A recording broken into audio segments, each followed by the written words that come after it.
What's up, everyone? DJ Nubis here with you on the Metal Time Radio podcast with another episode of the Species Spotlight, where I go through the tarantula hobby of focusing on one particular species that's in my own collection of tarantulas. And this time around, I'm doing the Phormingochilus Hati Hati, which is also the purple earth tiger. And this is how it is when it's pretty much full grown. Beautiful blues, a little bit of tiger striping going on the abdomen. Just a very, very good spider, cool spider. It's an old world, which means it doesn't kick irritating hairs, but it does have potent venom. As I've said before in a lot of my videos, there has never been a recorded death from a tarantula bite. However, bites from either larger species of even just New World spiders or Old World can be very painful. And in some cases with the Old World, because of the venom, can make you kind of sick to the point that you might have to go to the hospital and have that taken care of. But some people don't even go to the hospital, but they deal with the pain, and they say it's not very pleasant. So the purple earth tiger is one, again, don't want to mess with in terms of it's not a beginner spider. It's mainly for expert hobbyists and stuff like that. And mine that I have is actually one I got as kind of like a small juvie.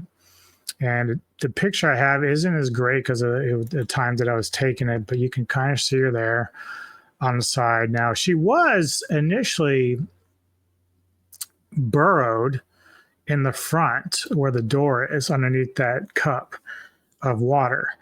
And she had kind of stayed there for a while, but now this big log that I've had in there since I moved her, she's managed to move herself into it, which is good. So that means she's utilizing that space back there like she should instead of sticking around in front of it. So she's becoming more arboreal now, like most purple earth tigers are. But usually spiders that are even arboreal when they're younger will tend to kind of burrow early on until they feel more comfortable being out in the open and being up in trees and stuff like that. So the Hati Hati, of course, as I said, it's a very gorgeous spider, but it is also very venomous in terms of its old world capabilities. And outside of that, much like any other tarantula, females will live like 15 to 20 years, males about 2 to 4. Feeding wise, when they're spiderling, you're gonna either crush up the heads of like some millipedes or the mealworms, put them in there, or smaller crickets, fruit flies. As they get into juvies, again, just medium-sized insects, small dubias, smaller crickets, medium crickets, and then of course as they get larger prey like large dubia, roaches, red runners, large crickets, and so on. Even some hornworms or large superworms. But I tend to stay away from the worms as much as possible now, just because they don't last very long, and then the superworms end up, if they sit too long, become beetles, and they're pointless. Like the spiders won't eat the beetles; just their shells are too hard. So let's see here. So yeah, as an arboreal species, you're going to have an enclosure that's longer up, horizontal or vertical, excuse me, as opposed to horizontal. Again, sometimes early on it wouldn't really matter because like you can keep them in a small thing if they're spiderlings or young juvies, and it really won't matter until they get older and bigger, and then they want to go up and do. But they do like humidity. Make sure you have plenty of water in there. My room that I'm in is kind of difficult to keep humidity up, but my spiders, for the most part, seem to be doing very well. The biggest issues I've ever had with humidity is really with pink toes. And that's not to say that I'm bad at it. Both pink toes that I've had in the past have lived well over 2 or 3 years. My female, though, died recently within the last year. Looked like she had a bad molt, or when she got out of the molt, she just didn't have enough water or whatever. And that's the tricky part, because you don't really want to bother them when they're molting or when they go to hide, because that usually means they're going to try to molt and, get out of their shell and come back out. Some tarantulas will molt right there. They'll just lay on their back, come out, and they're fine. But in some other cases, other ones will burrow and enclose themselves off, like my Costa Rican striped knee. She'll always go down in her hole to more, to molt out of her old shell. She'll never do it out in the open. Whereas my curly hair doesn't mind doing it out in the open, just flops and comes out and does its thing. But spiders all behave differently in that manner. But I do have a video from Dave that we'll watch where he's just kind of basically, he's rehousing his purple earth tiger. So you're going to get a look at his. He'll just give you a little bit of information on how to set it up and so on. So let's go ahead and check that out. Back on to normal now, I hope. So what we're going to do, we are going to set up a really, really, really pretty spider now. And one that we haven't seen much of lately and don't hear much of really. That is the Phormingochilus Hati Hati. Now, this was a spider some years back that was very, very popular, really, really popular. We're going to make up this thing. We're going to have a nice, simple enclosure, nothing too fancy. And as you know, we like to keep things as simple as possible. There's no need in making it too complicated. So what we're after all the time is we want something that's. It's easy for him to say, like, if you look at his, now granted, he's got like a real room, like a real storeroom. Like I saw him recently and he has like a spider wandering around, like one of the smaller ones that got out probably from one of his, because sometimes he'll breed them, and then sometimes some of the spiders will have the egg sacs there, and if they hatch early before you can get them out, they're running around, and sometimes they're so small, probably sneak out. But he has like no fear running around. I don't know what kind it was, but you can see though he really knows what he's doing. He's been in the business for well over like 40 years, I think, of doing the hobby.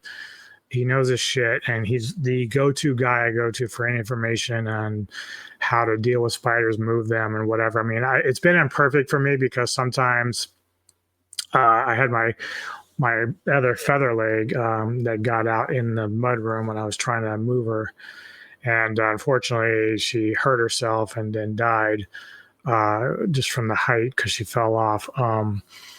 But then of course, like I have my electric blue maybe running around the house somewhere. Like it got out for sure, but I don't know where it is. I haven't seen it in about a month. Now that happened with one of my Balfouri, which was much smaller, and we found her about a month later, and she got put away with the other one. But now the electric blue is only about, I don't know, probably like that big. But again, it's an old world, so reading up, cats should be okay. Cats would probably kill it before it kills them. But either way, I'm hoping that one day that little fucker shows up so I can find it and put it away in another container. I was using an enclosure that I just hate, and I'm kicking myself because I should know better. Sometimes these like plexiglass enclosures that they sell, they look cool and they seem to have like a nice, and they're only about like, I don't know, like that big. So it's good for juveniles and stuff like that. Problem is the way that they operate, too many things is unsealed, and like it had a tray in the bottom, which was dumb. Like I don't know why that's there. It serves no fucking purpose. And the problem is that since it's magnetic, once you put the soil in, it bows out. And so I had to tape over that to keep it closed. But then the top part that slides, like if I have to empty her water dish or any spider's water dish in one of those enclosures, I have to slide the top part out, which is fine because the spider will usually run into her little cave or its cork bark. But when I went to put it back on, I didn't pay attention, and I didn't get it into the slit, and so it bowed up. So it wasn't until Neko saw, she's like, I think your enclosure is bowing out. And I said, really? And then I saw it, and I looked at it later, and I realized there was a gap about yay big. And I said, oh, fuck, that fucker probably got out because the blue does wander out at night, and so in her enclosure. So I went through the enclosure. I tried to open it up and see if I can find her in there, and she wasn't. So If she's out here somewhere, she's either dead from starvation or lack of water, or um, still out there wandering somewhere or hiding. Because the thing about the electric blue is they're heavy webbers and they tend to like stay put sometimes. So if she is grouped somewhere back here or in the bottom here, I haven't seen anything upstairs. So nevertheless, I've learned my lesson about that particular enclosure. I'm gonna fucking burn those when I get a chance because they just are not very good. Very disappointed in them, especially since I spent like maybe $15 to $30 for each one of them. There's only like a couple, but yeah, so it's a nightmare. But anyway, Dave has like a lot of great setups. You can see he's got on. I like the exoteras like he does, but on the back here he's got these like cardboard that he like velcros to the back to give it darker space. I don't necessarily do that, but you know he does because it works good for keeping the spider feeling safe in the dark. But because my room is dark most of the time now, like I don't even have the smaller light on anymore since I'm not growing plants now. Obviously, if we move down the road, the room that I have in mind, because of the place that we've been looking at, the room has windows where I'd have light. So I'd probably go and try to rehouse or at least clean up the enclosures they're in and put plants in there then. Because I do use like, you know, isopods and springtails, but they will flourish more if I have plants in there and stuff. So that's really kind of like what I've been trying to do, but we'll see how it goes in the long run with that. Pleasing to the eye. All right. What we want. Put that in there. This is one of the benefits of actually having a bit of surplus stuff kicking about. We can get ourselves out of trouble nice and quick. So yes, the Hati Hati is one of them spiders that's it's an arboreal spider, and they really do enjoy having a little bit of a secluded spot. Put a little bit more soil in there.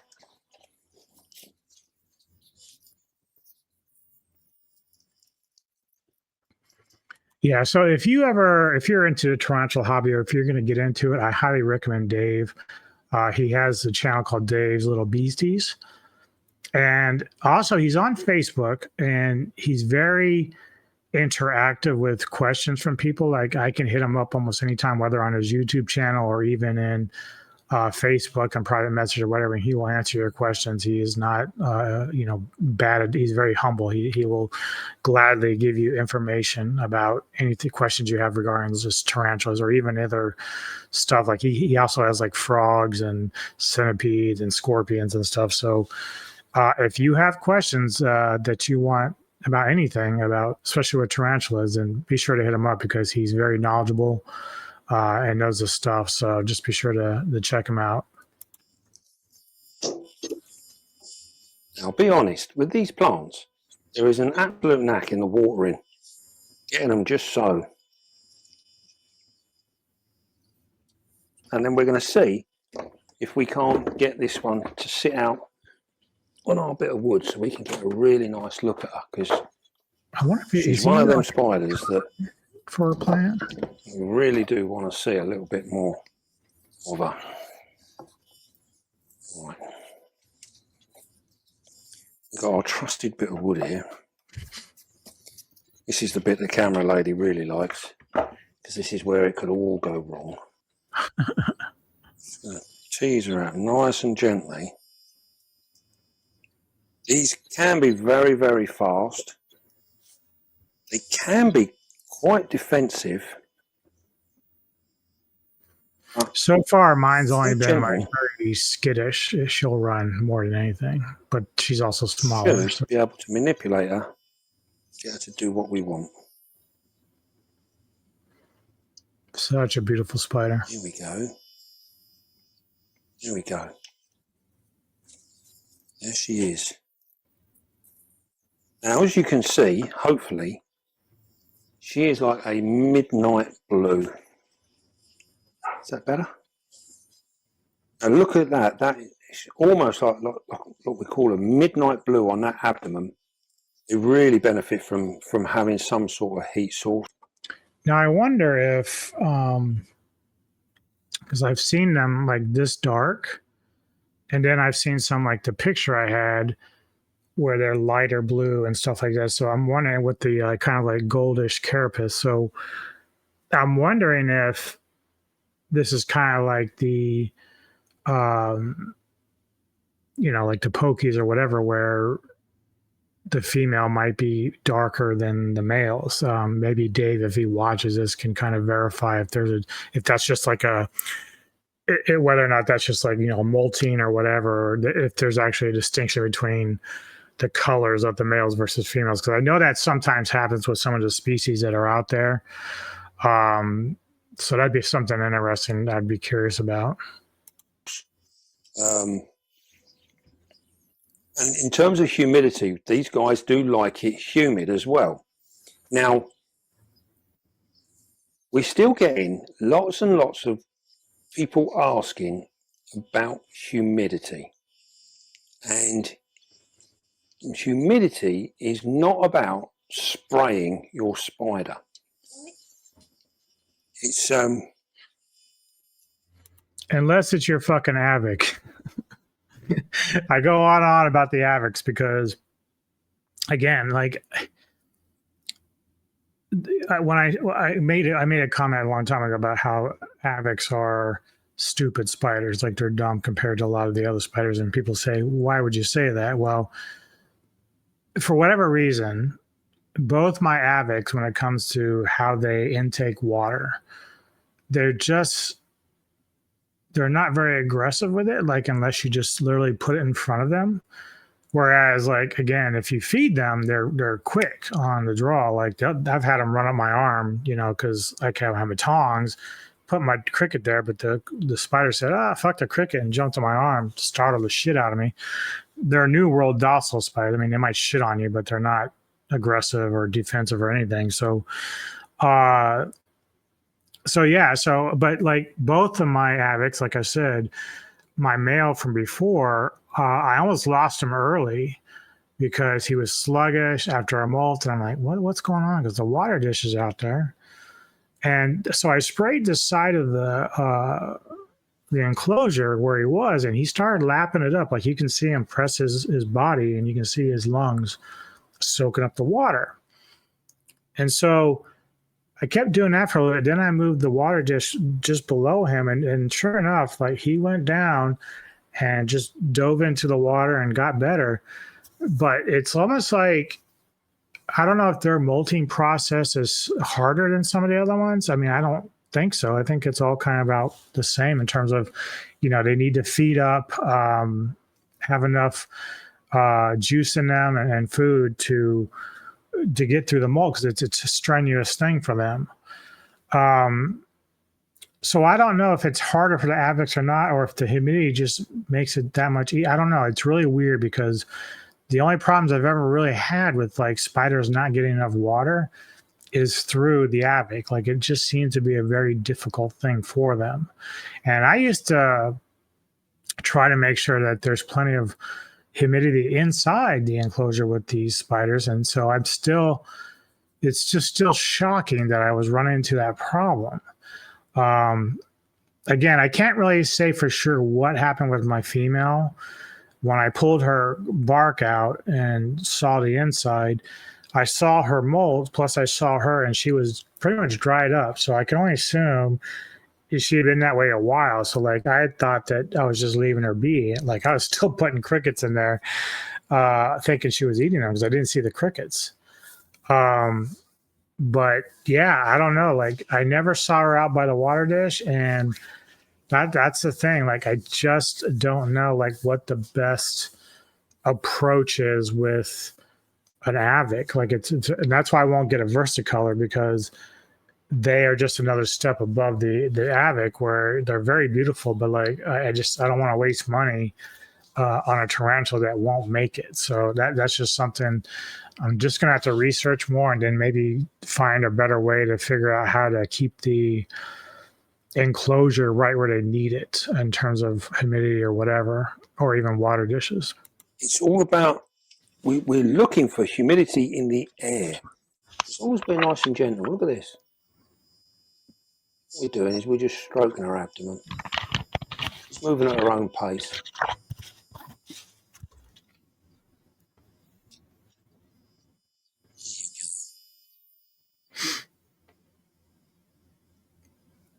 I don't know how he does it because, like, Yeah, she's in.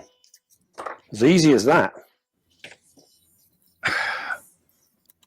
I mean, I swear to God, like, the way that he is able to maneuver these spiders and there's like no attitude or anything. It's even OBTs. Like, it's like he's like the tarantula whisperer. Like, it's so ridiculous.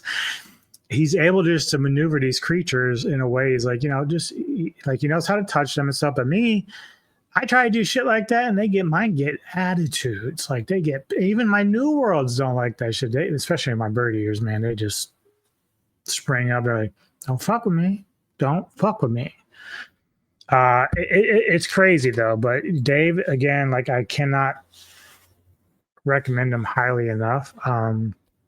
Whether you're a new person coming into the hobby or an experienced one, most people know of Dave anyway, but if you don't, be sure to check out Dave's Little Beasties. A lot of great information, housing, just general information, mating, breeding, so on. So even again, like he's always saying, be calm, be gentle, love your spiders, because he will have spiders sometimes that will run out and around his desk and stuff. And, he doesn't panic, man. He just kind of does his thing. I think he had a Poke Metallica when he was doing his initial move that got out of the container into the box, the big box that he was carrying him in. The spider got out and was running around. He had to go fish it out and get it, but he did it and didn't panic, took care of it and got it situated. And that, he's just very good at this stuff. And so I cannot, again, if you need someone who has great knowledge in this hobby, then check him out for sure and just visit his website, his channel and stuff like that. And if you're on his side of the pond over there in Europe, be sure to check him out those reptile shows over there, because he does breed and he does sell tarantulas from his own hobby and collection that he collects and stuff like that. So be sure to check him out. He's a really cool dude, and can't recommend him highly enough. So anyway, that's going to do it. Let me know your thoughts about this particular spider. What'd you think? And hit me up in the comments and like and subscribe. Appreciate the support. See you next time on the Military Podcast. You see before you die.